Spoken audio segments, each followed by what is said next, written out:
know, one thing that people can expect is a really interesting behind-the-scenes look of what it actually takes to get a show up and running, especially one like American Idiot, which was something that we didn't have a script in the beginning. We literally just had the songs that Billy Joe had written, and we took it from there, and through collaborating with the band, we're able to turn it into a stage show. And there's some really great moments, some really intimate little kind of captured stolen moments that happen throughout the movie that I think are really exciting for, you know, whether or not maybe you're just a Green Day fan, maybe you're just a Broadway fan. I think, you know, like the show itself bridged that gap. I think the documentary does as well.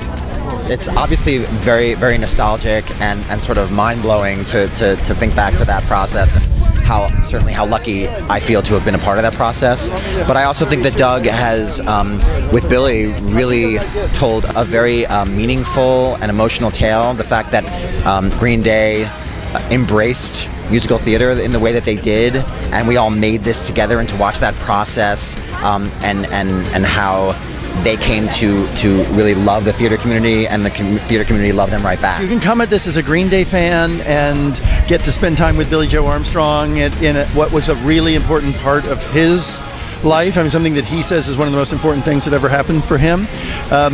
If you're a theater lover, you can come at this and you actually get to be inside the process. We have incredibly unique access inside the development of a show, and so you're in the room with the actors as they're creating their performances, with the choreographer as he's making it, with the director Michael Mayer as he's finding the story. And so for theater lovers, it's a terrific thing, and I think for just the general audience, it's really interesting because you have these great traditions of music. You have rock and roll, you have Broadway, and how they come together, and you have Billy Joe Armstrong, this superstar, brave enough to try something totally new. The first screen we did, where we actually saw it with the fans in a theater with 1,200 people, there was a big Green Day contingent. And we knew Green Day were going to like, you know, Green Day fans are going to like the film because there's a lot of Billy Joe Armstrong, there's a lot of Green Day in the film. But what was surprising to us was how they responded to the theatrical side of things. How they responded to Michael Mayer, who's the other big character. He's the counterpoint to Billy Joe Armstrong.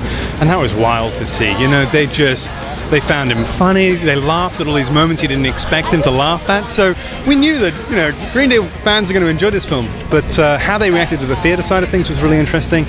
The team who made American Idiot, a lot of them were the people who made Spring Awakening. And so they, early on in this process, they had asked if I could come in and film some early stuff. And we just all felt that this could become something really big.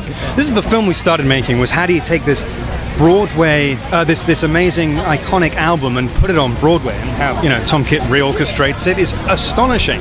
But then that's kind of interesting. But then the personal narrative of Billy Joe Armstrong's journey into this world was a really interesting story. So we hooked in on that. We understood, no matter what was going to happen with the show, that this was a strange collision of worlds. The place where Billy Joe Armstrong came from, and Green Day, and Broadway. And so we just started to document things as they happen. And about a year in, we realized it's a really interesting story. Like, how did this guy who came from mosh pits and had quit high school at 15, was on the streets with these punk bands, and not only was it his music, but he ended up on the Broadway stage. Billy was so generous with us from the beginning, and just always made us feel so comfortable, and like we were where we were supposed to be. You know, even inviting us to perform with Green Day on the Grammys. I mean, that's crazy. That's insane. I remember being so nervous, and not just because I had to sing in front of, you know, like Jay-Z and all of that, but because it was like, here we are, we're a group of theater professionals going to sing punk rock, you know? And I think that was just such a gift, and I think they just always treated us like we belonged.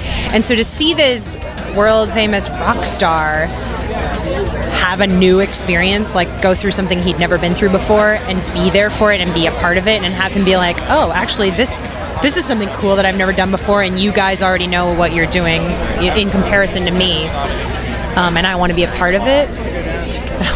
That totally blew my mind. His commitment and his fearlessness being able to try something new was so admirable, and we were all just kind of, mesmerized by it. And then he got up on stage and just, not that anybody had any doubt that something else would happen, but he absolutely killed it and just had everybody eating out of the palm of his hand. I mean, such a showman. And those shows that we did when he was on stage with us I'll never forget it. It was probably one of the most exciting weeks of my life.